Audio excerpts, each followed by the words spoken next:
Hey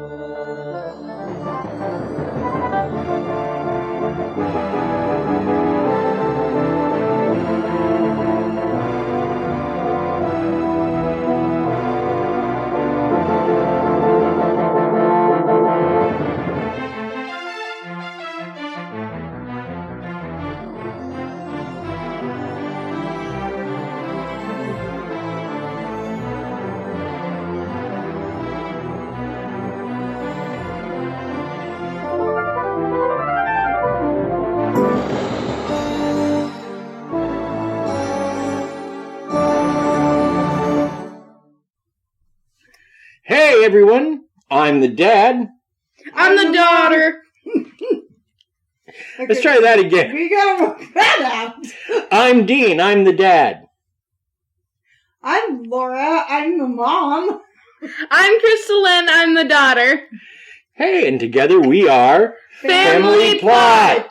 Sorry, we gotta get a little mixed up there, huh? It's been a day. It's been a day and a day, but It's been a day and a half. We are here now, ready, willing, and able to commit to entertainment for all of our listeners. Well, I don't know about that much. Listeners. Boy, this episode is not going well, and we haven't even properly gotten into it. Well, we gotta be careful about getting too deep into it, given our topic for the day. Ha ha ha ha. Oh, brother. No, I'm your father. That's your mother. There's no brothers in here. No, my brothers don't live with me. No, your brothers are ways away. Ways away. Alrighty then. So, our topic for today is Castle Dracula.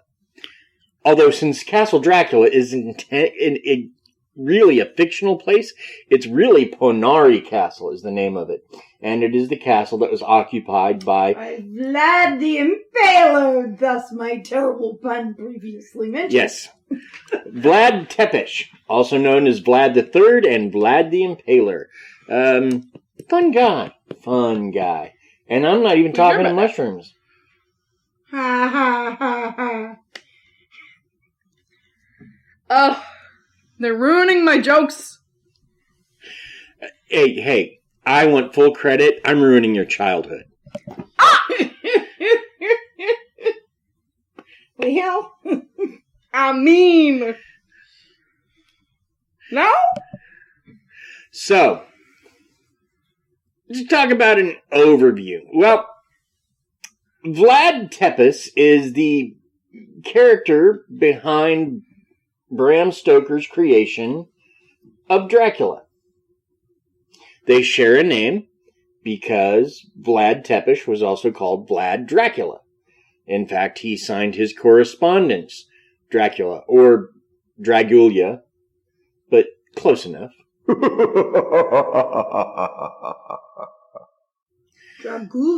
Dragula. Sounds like a spicy Italian dish. It does a bit, and it may actually be pronounced Dracula, but it's in ancient Transylvanian, I believe. It could be just Slavic. I'm not sure of the language, but yeah, it's the way it's written. It has enough extra vowels and consonants that it could be Dracula, but to me it looks like Dragula. So that's how he signed a lot of his correspondence. Anyway, the point is that he was the character basis for Bram Stoker's creation, Count Dracula, the vampire.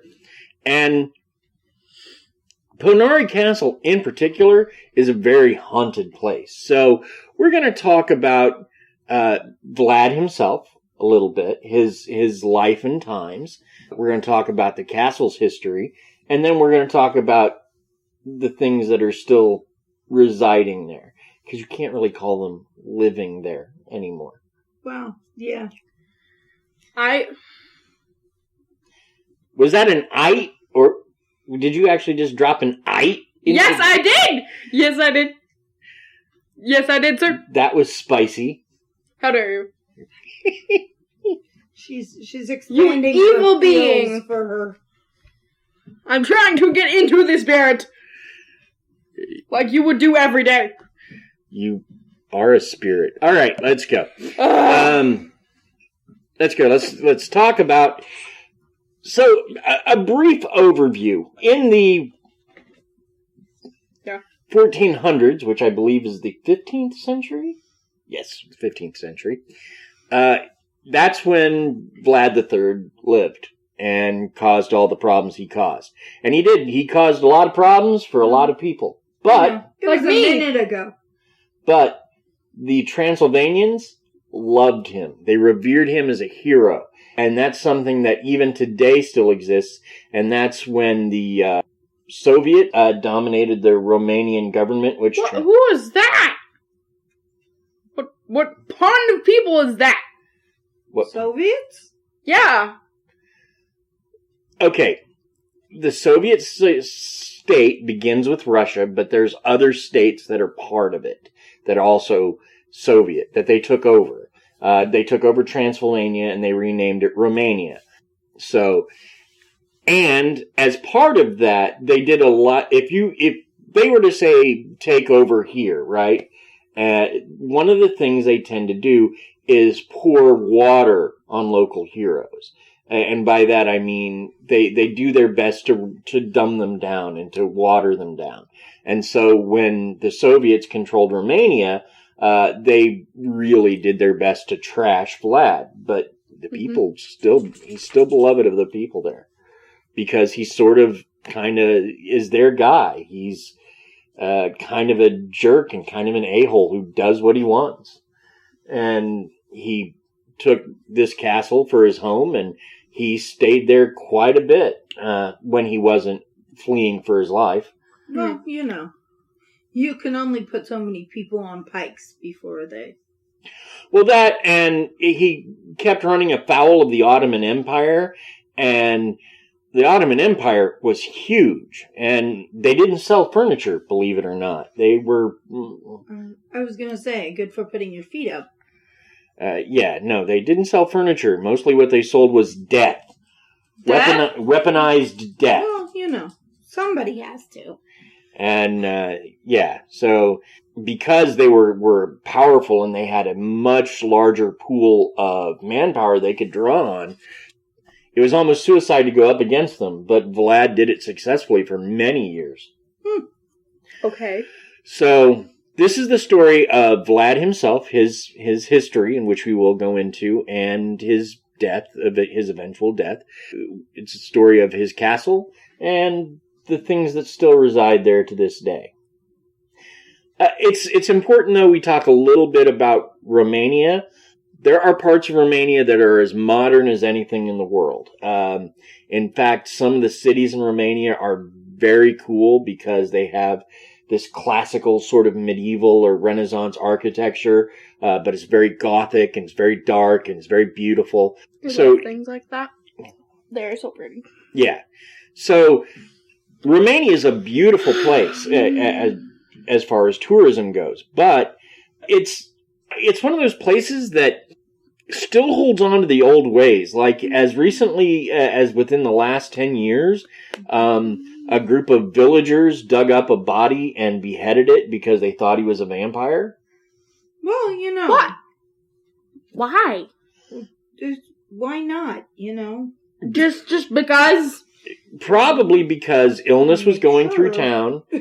Some illness was going through town, and so they determined that it had a mystical origin, and they decided that, this person's a vampire, we're going to put an end to him. Dug him up, put a spade through his neck, and then called it good. Well, yeah. I wonder if they got rid of the illness. I don't know. Probably not. However, it could be one of those things, like a lot of things in life, where the illness had run its course by that point. So the illness was already pretty much done. Them just doing that didn't do anything other than make them feel better.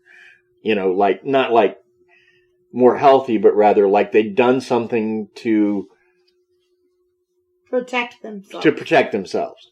There you go. And so okay. That's Romania. That's the part of the world we're going to, at least intellectually. Yes. And now, before we get too into Vlad and his history, I believe we need to go into some weird facts. Yep. Krysta. Sound play. So, Krysta? Today's weird facts are about teeth. I know. So great. Cool. I see the link in that one even. Mm-hmm. Okay. Sorry, I had to do something on my phone real quick. So these facts today are from Healthline. If you want to go check them out yourself, because there are 10 of them. I just didn't include all 10 of them.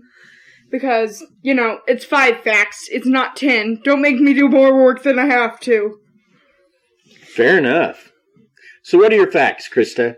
So number one of the first fact for today is your teeth are uniquely yours. And what I mean by that, because I know some of y'all are just like, what do you mean? It's more like a fingerprint than anything else. So, Right. That's why they use people's dental records to identify bodies. Right. It's also why the forensic odontologist exists. That's a thing too. Because those people, like if you have a bite mark in the, you got in commission of a crime, they can measure it and map it out and then compare like bad guy's teeth to it, because only one set of teeth will match up to that bite mark. Right. Your teeth are also a bit like icebergs. Now... Capable of sinking the Titanic? No, honey, that's your breath. Oh. Right. And this time, I don't know why, it doesn't tell me. Need to look a little bit more into my things before I do them. I've been really busy today. Maybe, like, as far as the way they're set up atomically, maybe they're similar that way, because teeth are really strong and about a third of each tooth is underneath your gums. Ah, okay, that makes sense. That does make sense. And for all you people who are just like, so I count my teeth. I don't know why, but here you go. You have 32 teeth altogether in your mouth. Most people. Most people have 32 teeth. Yeah, some people are missing their teeth. Well, I was more specifically thinking of I've known people that have 33. I want to say that... some people are missing teeth. Some people have extra teeth. Yeah, I want to say that Freddie Mercury had extra teeth. That's why he had so much range. Something like that. I don't know. So, yeah. And then I know there is a specific kind of tumor that is made up of teeth. Like your body just goes crazy and starts making extra teeth. And then it turns up in this tumor. And it's kind of gross. Yeah, well, let's not get into gross things, please. Okay. Number 4, while this is going by pretty fast. Your enamel is the hardest part of your body. Wow. So if you can make an armor of enamel, you'd be pretty good. You'd be superhero in it. Just, fire your bullets. No. Oh. I am now sad. Okay. So it's not as strong as, while it's strong, it's not unbreakable. It definitely is not unbreakable. Because it says on here, this is the number 5 fact, but I'm not gonna do this one. I'm doing the 10th fact as my number 5 fact. Kind of weird to see it here, right? Right. But in number 5, it says your enamel isn't invincible. So it's better to use the iron. Sorry, Dad. I want a magic vest. Well, I want to punch you in the nose. Kevlar or whatever that you use, right? Yeah, I want a +4 cloak of protection. Ooh, that would be fun. Okay. I want a cape that catches bullets. Again, okay. So number 5, you make 10,000 gallons of spit. Gross. Yeah. What does that have to do with your teeth? Well, it has to do with the mouth.